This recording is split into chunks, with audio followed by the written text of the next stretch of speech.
Está con nosotros el doctor Francisco Miro Quesada. Le damos la bienvenida, como siempre, a su casa, a BIS Televisión y a Ánfora, la edición de hoy día. Paco, buenos días. Gracias Néstor nuevamente para poder conversar sobre la problemática de lo que está pasando en el país, ¿no? Sí, es un tema bastante complicado en un escenario de un gobierno que es la continuidad de Pedro Castillo con Dina Boluarte, que, como bien señalas en el artículo, gobernadores, que ya no son 7 gobernadores, sino son la Asamblea Nacional de Gobernadores, ha señalado su preocupación y la necesidad de efectuar de inmediato elecciones. También hay 12 colegios de abogados que se han manifestado en la misma línea, y la Conferencia Episcopal Peruana, dentro de las instituciones, señala también la misma preocupación. En democracia, Paco, y teniendo en cuenta el artículo del comercio, diálogo, legitimidad y reforma, ¿cuál es la situación actual y cuáles son las alternativas, las salidas en democracia? Bueno, hay una cosa muy importante que es el derecho a la vida. Y lo primero que se debe de respetar es el derecho a la vida de los peruanos y de todo ser humano. Lo que siguiente realmente es triste y lamentable que en estas circunstancias hayan fallecido 41 compatriotas. Ahora, voy a empezar analizando esta problemática de la siguiente manera. Este gobierno es un gobierno legítimo, está jurídicamente legitimado porque de acuerdo a la Constitución, cuando ya no hay presidente de la República, y en este caso no lo hay porque hubo un intento de golpe de Estado, es reemplazado por el vicepresidente de la República. En este caso le ha tocado a la señora Dina Boluarte. Ella misma ha formado un gabinete. Ese gabinete ha tenido la confianza de la mayoría del Congreso, y entonces diríamos que jurídicamente está legitimado.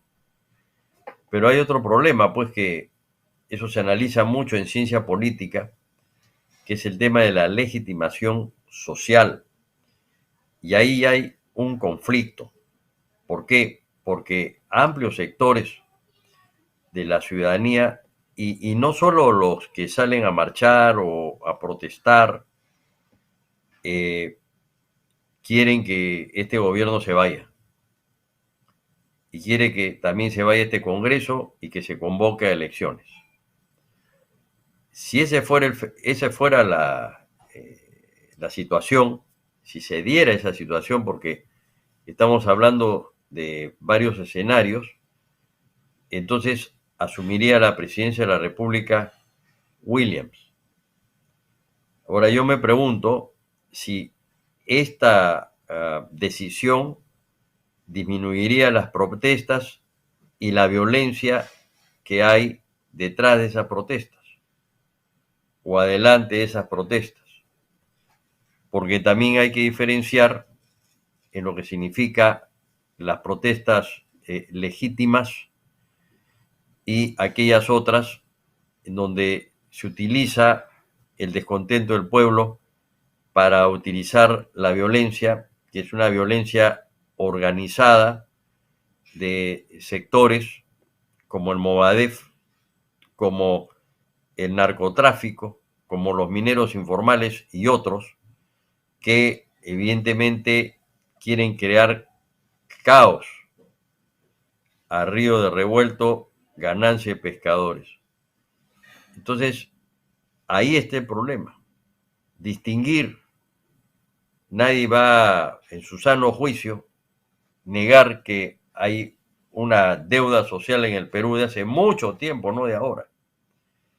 y que muchos que salen a manifestarse es porque esa deuda social no ha sido resuelta, pero también es evidente que ha habido una organización, porque apenas Castillo es capturado, empiezan pues a tomarse aeropuertos, a atacar locales de la Fiscalía, del Poder Judicial y finalmente centros comerciales. Y entonces ahí va a crecer la violencia porque va a tener que entrar la policía como fuerza del orden y se va a producir choques. Y ahí habrá que determinar la responsabilidad de ambas partes. Cuando se habla de la fuerza del Estado, el Estado no usa la fuerza para matar, sino para defender. Y evidentemente en este proceso ya se han producido actos en donde personas inocentes han fallecido, que no son vándalos, que han estado metidos en el intento de tomar aeropuertos, ahora están tomando empresas mineras en algunos lugares del Cusco. Ese es un problema fundamental. Pero yo me pregunto si se va el gobierno, ¿esto va a amainar o va a continuar? Porque puede ser también una estrategia de los violentistas para seguir presionando, ya no al gobierno, digamos, que vendría, sino presionando y creando caos para que se tome el poder por la fuerza y no desaparezca la democracia. O sea, no haya ya democracia. Podría ser un ataque a la democracia. Esa es una opción, esa es una posibilidad. Puede ser que no sea así. Puede ser que renuncie el gobierno de Dina Boluarte y que entre el presidente del Congreso al gobierno, se convoque elecciones que serían más o menos entre 8 y 9 meses, no es inmediato. Pero a la misma vez nosotros estamos escuchando reclamos políticos. No estamos escuchando reclamos para mejorar la situación económica, la educación, la salud y en fin, el transporte, ¿no? La integración de los peruanos al proceso productivo, la integración de los peruanos al sistema político. No, se está discutiendo primero la libertad de Castillo, que no se le puede dar porque es un golpista, ha violado la Constitución y ha violado la ley. En segundo lugar, lo que se está pidiendo es una asamblea constituyente. Bueno, una asamblea constituyente podría darse después y que se adelanten el proceso electoral como solución. Yo no sé, quizás el adelanto del proceso electoral como solución podría amainar la violencia que se está dando en el país, fundamentalmente en el sur, pero no creo que sea una solución a los problemas del Estado peruano, que requiere una reforma total, absoluta, integral, y también a la generación de instituciones que empoderen al pueblo peruano, porque las reformas que quieren hacer, hay manera de ver, no estoy en contra de ellas, pero no son reformas que van a contribuir a empoderar al pueblo peruano. Yo creo que hay otros mecanismos, ahí los he señalado en mi artículo, Sí, y entonces tiene que haber evidentemente un cambio profundo en ese sentido, sí, porque la exclusión que hay en el Perú no solamente es económica, no solamente es social, es así también es. política. Exactamente. El Ese es, control del poder está más concentrado todavía que el control de la riqueza en el país. Totalmente, Bueno, totalmente, Paco, entonces, y hay un cuello de sí, botella que no camina, que es el diálogo. El diálogo es un diálogo de sordos y no de ahora, sino de hace mucho tiempo. Y como bien señalas, en la parte final es un problema estructural, es un problema de varios antecedentes y hechos que tienen también varias soluciones. Ahora, en lo inmediato, en el artículo propones que se debe de trabajar algunas reformas en el tema electoral en la que estamos totalmente de acuerdo.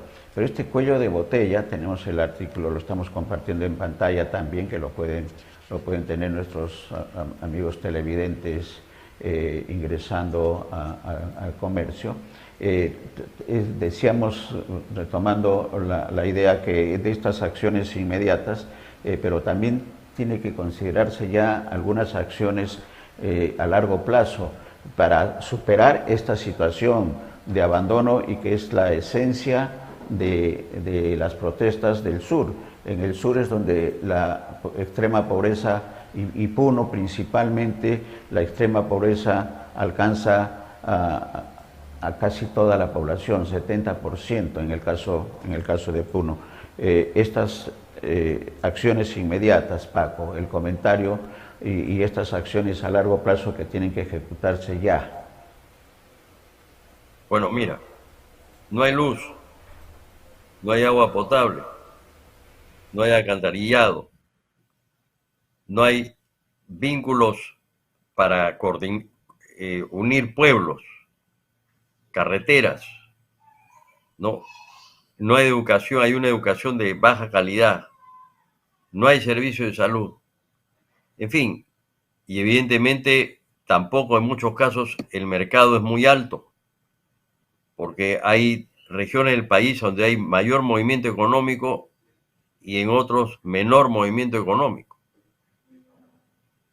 Y eso te lo determina, por ejemplo, cuando tú analizas los números de vuelos que hay a Cusco, a Puno, a Arequipa, a Trujillo, etcétera, al norte, Cajamarca, y lo comparas con otros lugares del país y te das cuenta que ahí hay un serio problema económico.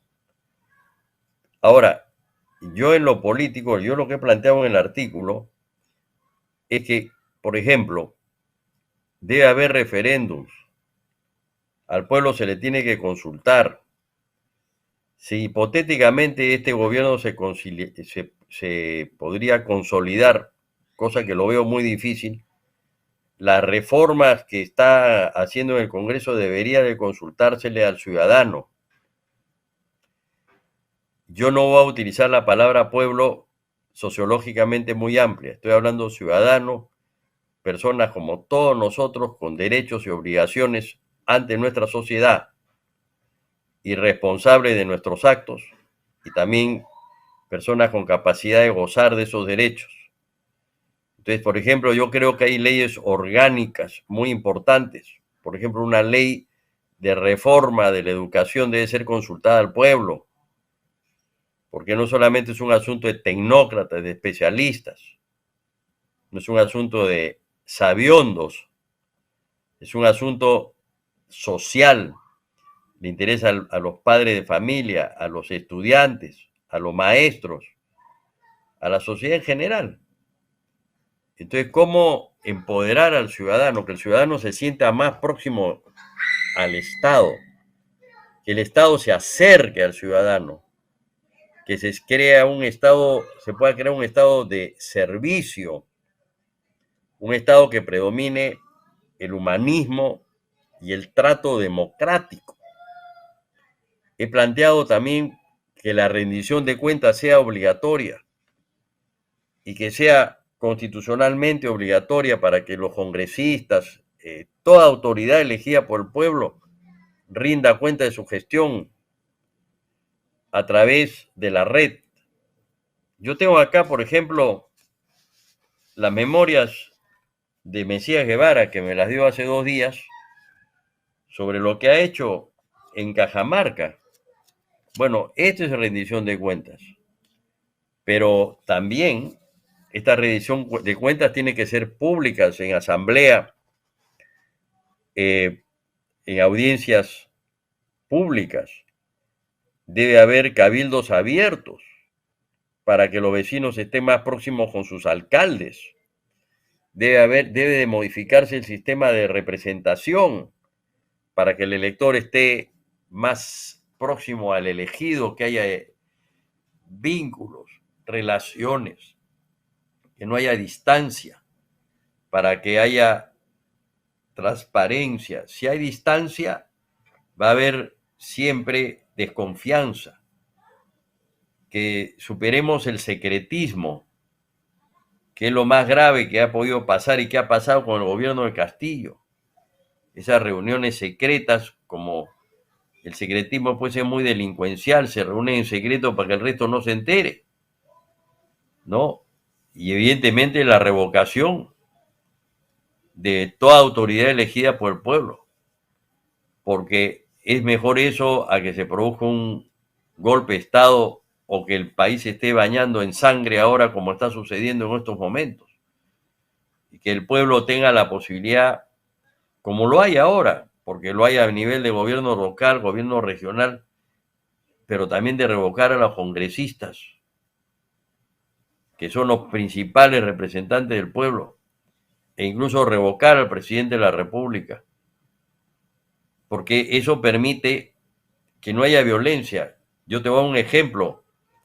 El proceso, qué violencia hubo en el proceso revocatorio de Susana Villarán, que no la revocaron, fue ratificada. No hubo violencia. Hubo, sí, el grupo que estuvo a favor y en contra, puede haber habido algún, digamos, zamaqueo por ahí, pero hubo violencia.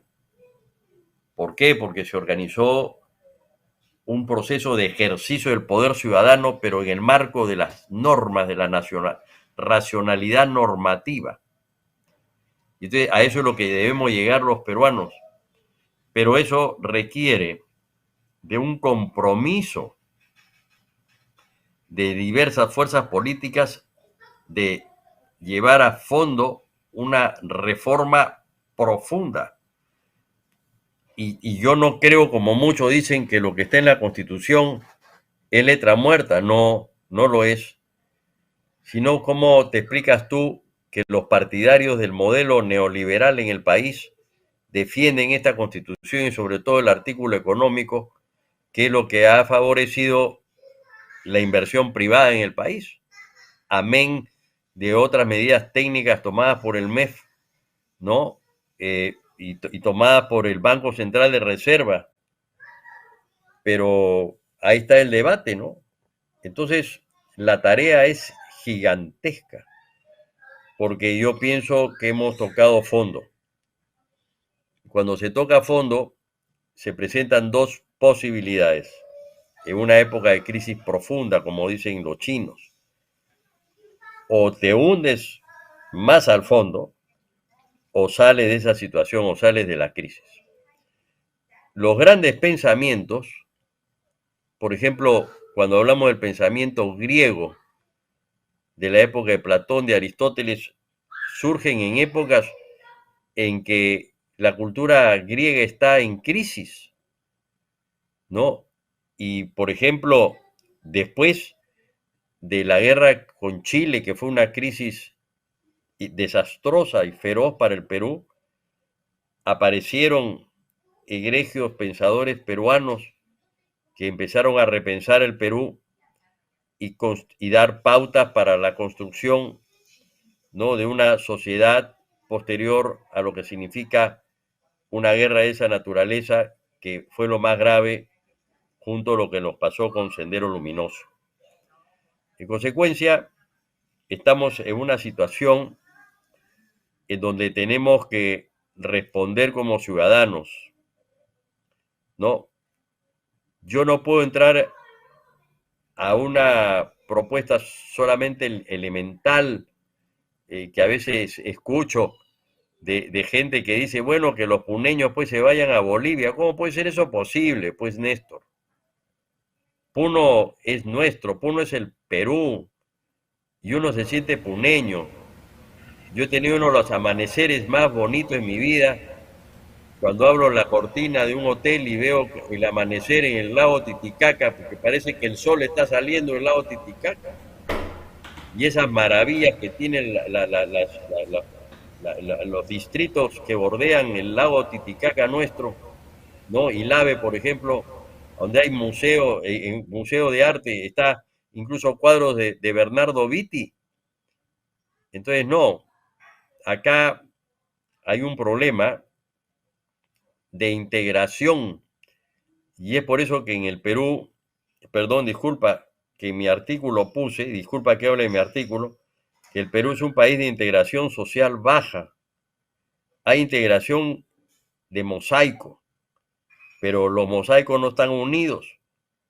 Tenemos que crear el puente para unir todos los elementos y las manifestaciones de nuestra cultura andina con nuestra cultura occidental, que es producto de un proceso histórico que viene desde la cultura andina. Mira que no hablo del imperio de los incas, sino de la cultura andina desde Carara a la fecha, que tiene 5.000 años, con elementos de la cultura occidental que introdujeron los españoles.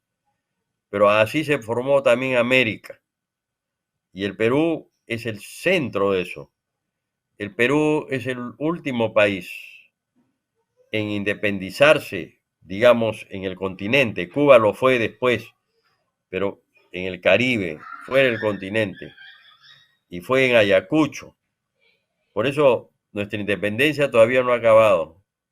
Es el 2024, tenemos que celebrar el 2024, y yo espero que ese 2024 lo podamos celebrar con libertad, con democracia, con dignidad, con autogobierno, pero también con integración, que no haya marginación, que no haya exclusión social, que no haya racismo, que no haya homofobia, que no haya xenofobia.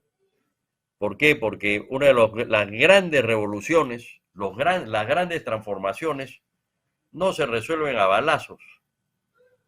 Las grandes transformaciones se resuelven cuando se producen cambios profundos en la sociedad y se rompen los prejuicios. Y entonces la gente se libera de los prejuicios. Esa es la gran revolución. Y eso es lo que debe de darse. Y hay obviamente tareas quiero darse libertad. pendientes. Si tú me permites, yo te voy a dar un solo ejemplo. Total, adelante. En Suecia, te llama la atención, de me voy a ir del Perú a Suecia, pero ¿qué hicieron los suecos a comienzo de siglo? El padre del estado de bienestar sueco fue Gunnar Myrdal. Gunnar Myrdal, ese es el nombre así. Y creó un estado de bienestar. Por eso yo hablo de reforma estructural, porque la estructura tiene que ser humanista. No basta que nos digamos hermanito, Claro. no basta que nos digamos compadrito, que nos demos abrazos, que te invite un ceviche. No, compadre. La estructura tiene que estar pregnada de principios y valores de respeto a la dignidad humana y de los derechos humanos. ¿Y cómo lograron eso precisamente los suecos? Una alianza entre la élite política, los empresarios y los campesinos. La clase obrera en esa época sueca no era muy grande, pero también participaron en el proceso. ¿Y qué construyeron? Un estado de bienestar. El Perú necesita un estado de bienestar.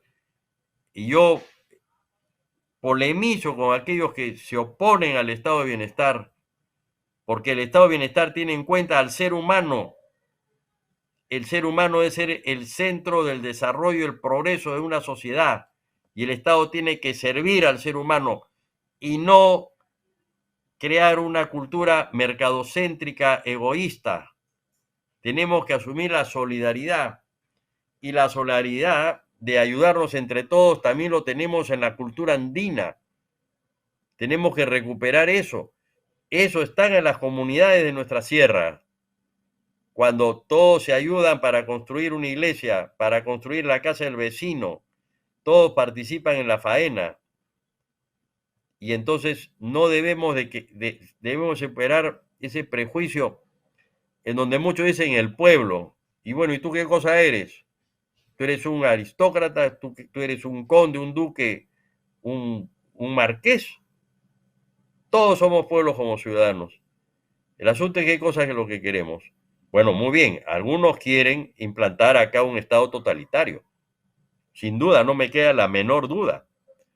Y entonces utilizan la violencia en esa dirección. Quieran el caos en esa dirección. Bueno, la democracia tiene derecho a defenderse, pero no por utilizar metáforamente con las armas de Aquiles, que es las armas de la fuerza, o con las armas de Ajax, sino con la sabiduría de Ulises, con el apoyo, también la sabiduría del famoso Néstor de la Ilíada. Y entonces tenemos que utilizar la razón contra la violencia, contra la fuerza, para entendernos. Porque si no, vamos a caer en una espiral sumamente grave, donde el país lamentablemente puede desangrarse, donde podemos llegar incluso a una guerra civil. Y eso sería nefasto para nuestra sociedad, porque eso significaría que ya no somos incapaces de dar una respuesta razonable, de una respuesta humana, de respeto por el otro. ¿Qué cosa es la democracia sino el reconocimiento del otro? Que se exprese, que se manifieste. ¿Cómo puede ser posible que algunas personas que están en las manifestaciones obliguen a otros a ir? Son libres de ir o no ir. Exactamente. Y entonces, son tiempos de integración, eso ya no Paco, es, ¿no? si me permites, Néstor, ya no es exceso. Eso es una estrategia. Sí, acá hay Si temas no vas, ideológicos. Hay temas te mato. ideológicos. Si no vas, ¿y qué le ha pasado al congresista Saruana? Y al congresista, ahí en Saruana, en Madre de Dios, le han quemado su casa. Al congresista de Acción Popular de Puno. ¿Por qué es congresista? ¿Por qué de Acción Popular? Porque no piensa como ellos. ¿Van a destruir su casa y su familia? Esos son los extremos. Eso no es posible. Sí, son los extremos verbales. Así y es. Los extremos de violencia pero eso es delincuencial, eso no es política. Claro, totalmente. Y entonces, evidentemente, la fuerza del orden, con las previsiones del caso, tiene que saber responder a eso. Hay varias tareas, ¿no? Hay una tarea de inteligencia, pero no solamente la inteligencia para detectar la violencia, sino la inteligencia para detectar las falencias de nuestra sociedad, y tú lo señalas con mucha precisión en el artículo y lo estás reafirmando, Paco, con la necesidad de reformas profundas, ¿no? Reformas profundas como las que, para llegar a qué conclusiones. Ayer, en entrevista con Russo, tienes una compañía agradable en esta conversación, que es bastante difícil en estos tiempos. Nos decía ayer Guillermo Russo, que lo conoces, embajador de Canadá, que tenemos que ir hacia un país inclusivo de todas las sangres dentro de la diversidad. Y esto lo decía a propósito de una expresión que tuvo en su momento el secretario general de las Naciones Unidas, el compatriota Pérez de Cuéllar. Y entonces, bueno, eso está en la línea de lo que está señalando, Paco. Bueno, mira, yo te quiero hablar a ti sobre esta base. Yo creo que tenemos que juntar tres factores importantísimos. Tenemos que juntar los peruanos la racionalidad de Manuel Kant, la rebeldía de Albert Camus, o sea, el hombre rebelde de Albert Camus, y toda la sangre de Arguedas. cuando hablan, por ejemplo, en Lima, Lima indiferente, Lima distante, cuidado, será una élite, porque Lima es toda la sangre de Arguedas. ¿Quién no tiene de provinciano en Lima? Yo soy hijo de Chinchana, soy nieto de arequipeño, soy nieto de Chinchana. Y entonces en Lima está concentrado todas las sangres, ¿no? Y si acá ha visto aparecer a mi nieto chiquitito que ha aparecido, acá aparece porque quiere escuchar, no, su padre es cusqueño. Entonces, eso es Lima. Muchos hablan de la indiferencia de Lima. No, el problema no es la indiferencia de Lima o de los limeños. La diferencia es que no tenemos, evidentemente, un Estado organizado, un Estado humanista y un Estado profundamente democrático que priorice las necesidades fundamentales del ser humano y no sea un Estado mercantilista al servicio de grupos de poder económico, tengan cuello, tengan corbata o no tengan corbata, porque lo que hemos visto es que tanto los grupos de poder económico con corbata o sin corbata utilizan el Estado para enriquecerse. Y eso es no solamente un crimen, sino un insulto a la dignidad de los peruanos. Totalmente de acuerdo, Paco, esta conclusión y esta parte final de lo que tenemos que hacer en lo inmediato y en el plazo un poco más largo de las soluciones para tener una sociedad más justa en nuestro país. Somos una democracia en formación, lo has dicho también y lo dices en el artículo y en entrevistas anteriores, pero creo que ya es tiempo de los egoísmos, dejarlos de lado, un escenario y pensar en el Perú porque somos un país de todas las sangres, una diversidad de todas las sangres, y excelente esta trilogía que has hecho referencia y concluyendo con el peruano José María Arguedas. Vamos a estar atentos qué es lo que se viene. Hay un tema de diálogo que todavía no se vislumbra. Quienes pueden ser los interlocutores válidos en este diálogo que todavía no se da y que tiene que darse en el más breve plazo para evitar más muertes en nuestro país. Palabras finales, Paco, de esta situación y de lo que esperamos en las próximas horas. Bueno, como tú, Néstor, y como muchos peruanos de buena voluntad, queremos que se logre una solución precisamente para evitar que hayan más muertos y que evidentemente se respeten los derechos humanos. ¿Cómo se mide la calidad de una sociedad? Una sociedad es más justa mientras más se respetan los derechos humanos. Y entonces, hacia eso es lo que tenemos que ir. Pero yo creo que esta es una tarea de todos, no solamente una tarea de unos gobernantes, no solamente es una tarea de unas dirigencias políticas. Es el momento en que los peruanos se comprometan con los problemas nacionales. No nos aislemos, no le tengamos miedo a la política, afrontemos la política, porque como digo también ahí en ese artículo, la política no es corrupción. Algunos corruptos utilizan la política para su beneficio personal y entonces da la imagen de que la política está asociada a la corrupción. No. Platón decía que la política era la ciencia regia porque tenía que ver con el gobierno de los hombres. En consecuencia, hay que involucrarse en política, en el marco de las reglas del juego. Y yo me refiero a políticas democráticas, no políticas autoritarias. Estoy seguro que la mayoría de los peruanos, o un alto porcentaje de peruanos, no quieren dictadores, pero sí quieren justicia social. Y entonces logremos la justicia social en libertad.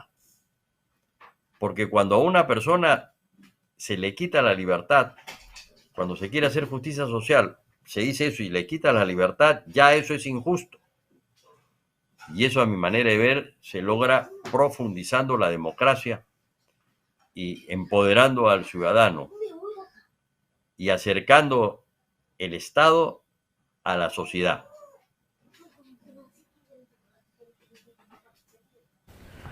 Estamos de acuerdo, estamos en la misma trinchera de buscar el consenso y la participación de todos en estos momentos tan difíciles para algunos actores principales que tienen que tomar decisiones urgentes. La presencia de la Iglesia también será sumamente importante y trascendental en estos tiempos. Gracias, Paco. Vamos a estar atentos a la situación y esperemos que tus tiempos permitan volver a conversar con noticias mucho más alentadoras de lo que tengan que tomar decisiones quienes tienen en sus manos estas soluciones a los problemas políticos y sociales de nuestro país. Un abrazo. Buen día, Paco. Gracias, Néstor. Un abrazo para ti también. Muy amable.